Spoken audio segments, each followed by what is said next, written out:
अस्सलाम वालेकुम व्यूअर्स, आप सबको एक दफ़ा फिर मेरे यूट्यूब चैनल में खुशामदीद। व्यूअर्स, हमारे कुछ 10.2 के क्वेश्चंस रह गए थे, अब हम उनको सॉल्व करने की तरफ जाते हैं।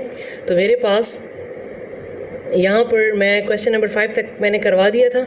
अब चलते हैं क्वेश्चन नंबर 6 की तरफ, जो कि है कि the ratio of 2 angles in a triangle is 3:5। The third angle is 52, find the other 2 angle. इन्होंने कहा है कि ट्राइंगल की 2 एंगल्स का जो रेशो है वो 3:5 है। एंगल्स नहीं दिए, 2 एंगल का रेशो दिया है। द थर्ड एंगल इज़ 52 और थर्ड एंगल जो है वो गिवन है कि वो है 52। तो फाइंड द अदर 2 एंगल्स, तो बताएं वो 2 एंगल्स आपने फाइंड करने हैं कि वो 2 एंगल्स जो हैं वो कितने डिग्री के हैं। उन 2 एंगल्स का रेशो तो बता दिया है लेकिन डिग्रीज नहीं बताई, तो हमने उनकी डिग्रीज फाइंड करनी है। ठीक है, तो चलते हैं इसके सॉल्यूशन की तरफ। सबसे पहले आपने लिख लेना है, हमें पता है कि सम ऑफ एंगल्स ऑफ ट्राइंगल, ठीक है ना, ऑफ ट्राइंगल इक्वल टू 180, ये हमें पता है। ठीक है, इसके बाद हमें गिवन है थर्ड एंगल जो कि है 52। इसके बाद रिमेनिंग 2 एंगल्स इक्वल टू आपने क्या कर लेना है 180 माइनस 52, तो ये आपके पास आ जाएगा 128। अब हमें इतना पता लग गया कि जो 2 एंगल्स हैं वो 128 के हैं, लेकिन हमें ये नहीं पता कि इसमें फर्स्ट एंगल कितने डिग्री का है और सेकंड एंगल कितने डिग्री का है। तो वो हमने उस रेशो के बेस पर उसको फाइंड करना है। ठीक है, तो हमारे पास गिवन है रेशो ऑफ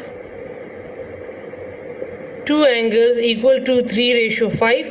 हम हमेशा क्या करते हैं, रेशो का सम लेते हैं। सम ऑफ रेशो इक्वल टू 3 + 5, जो कि हमारे पास आ गया 8। अब हमने क्या कर लेना है, फर्स्ट एंगल फाइंड करना है। ठीक है, फर्स्ट एंगल फाइंड करने के लिए हमारे पास पहले एंगल का जो रेशो है वो क्या है 3। हमारे पास सम ऑफ रेशो क्या आया है 8, उसको हम डिवाइड डिनोमिनेटर की जगह पे लिखते हैं, और हमने जो माइनस किया है 128, इसको इसके साथ मल्टीप्लाई कर लेना है। ठीक है, तो ये आ जाएगा 8 1 टाइम 8 सही, और 8 16 टाइम, ठीक है 128। तो जब आमने सामने मल्टीप्लाई कर लें तो ये आपके पास आ जाएगा 48। तो फर्स्ट एंगल तो हमारे पास आ गया 48। अब इसी तरह सेकंड एंगल को भी फाइंड करना है।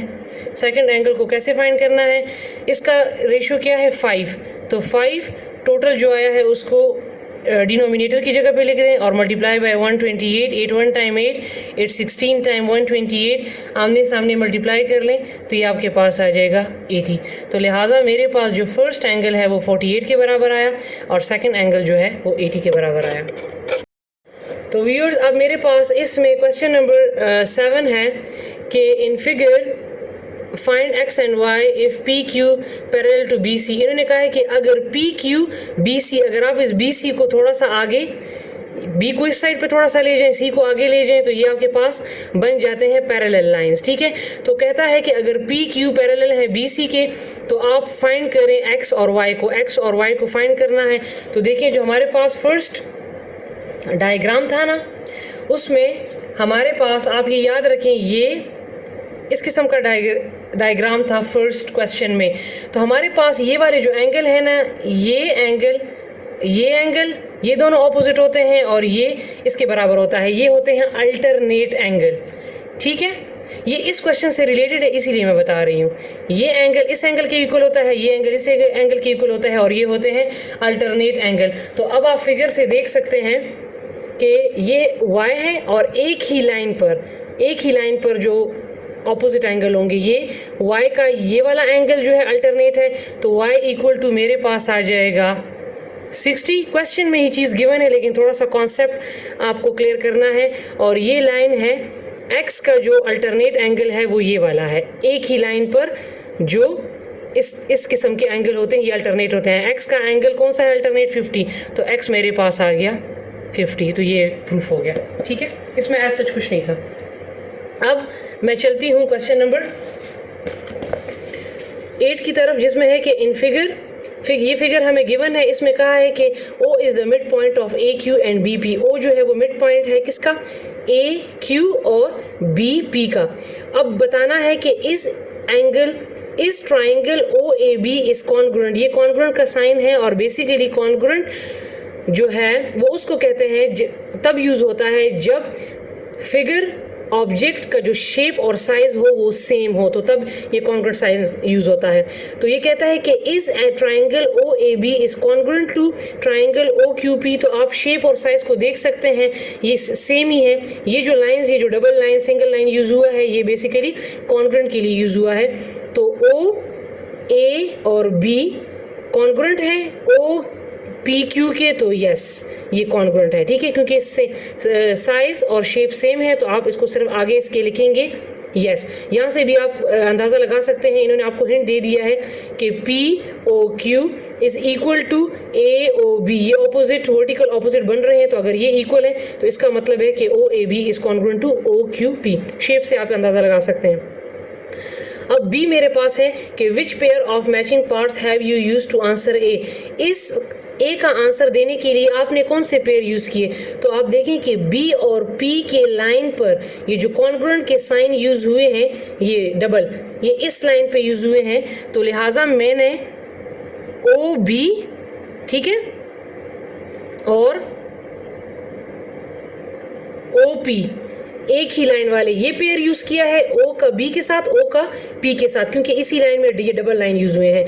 और फिर इस लाइन में सिंगल सिंगल ये साइन यूज़ हुए हैं, तो फिर मैंने दूसरा पेयर कौन सा यूज़ किया है? OA and OQ। तो ये दो पेयर जो हैं हमने इसका आंसर देने के लिए हमने ये वाले पेयर यूज़ किए हैं, ठीक है, OB OP और OA OQ। अब इसमें थर्ड है कि is AB equal to PQ। तो ये तो शेप से पता लग रहा है, ये ट्राइंगल है, ये साइड अगर इक्वल है तो ऑब्वियसली ये साइड भी इक्वल होगा। तो इसके आगे भी आप सिर्फ लिख लें यस। अब हम चलते हैं लास्ट क्वेश्चन की तरफ, और ये लास्ट क्वेश्चन बिल्कुल क्वेश्चन नंबर 1 की तरह है, जिसमें है कि in figure find ABCD and E if PQ parallel to RS। अच्छा, तो व्यूअर्स, मैंने फर्स्ट क्वेश्चन में आपको एक तरीका बताया था कि सबसे पहले आप क्या करें, वर्टिकली ऑपोजिट एंगल्स लिखें। तो देखें ये वर्टिकल ऑपोजिट एंगल है, ठीक है, ए जो है वो वर्टिकल ऑपोजिट एंगल है 120 का, तो A इज़ इक्वल टू 120 आ गया। C जो है वो वर्टिकल ऑपोजिट एंगल है किसका? E का, ठीक है। इसी तरह B जो है वो वर्टिकल ऑपोजिट एंगल है 65 का, क्योंकि ये आमने सामने है। और D जो है वो हमारे पास गिवन नहीं है, तो अभी हम इसको मालूम कर लेते हैं, ठीक है। ये आपने लिख लिए वर्टिकल ऑपोजिट एंगल। अब लिखिए कॉरस्पॉन्डिंग एंगल्स। कॉरस्पॉन्डिंग एंगल मैं बहुत डिटेल में बता चुकी हूँ, ठीक है। अब मेरे पास ये पैरेलल लाइन के नीचे है, इस A का कॉरस्पॉन्डिंग एंगल कौन सा है? इसी पैरेलल लाइन के नीचे C, तो A is equal to C। इसी तरह 120 है, 120 और E कॉरस्पॉन्डिंग एंगल है, क्योंकि ये पैरेलल लाइन के ऊपर है तो ये भी पैरेलल लाइन के ऊपर है, तो E इज़ इक्वल टू 120। अब B का कॉरस्पॉन्डिंग एंगल नहीं है, क्योंकि पैरेलल लाइन के नीचे B है, लेकिन इस पैरेलल लाइन के नीचे कुछ भी नहीं है, तो इसको हम इस तरीके से लिख लेते हैं, इसको हम फाइंड कर लेंगे, अभी फाइंड हो जाएगा। और D का कॉरस्पॉन्डिंग एंगल क्या है? ये पैरेलल लाइन के ऊपर है, तो ये भी पैरेलल लाइन के ऊपर है, तो ये हो जाएगा 65। अब आप देखें, A मेरे पास 120 है, C मेरे पास किसके बराबर है? E के, ठीक है। B मेरे पास 65 और D मेरे पास मुझे फाइंड करना है। तो देखें,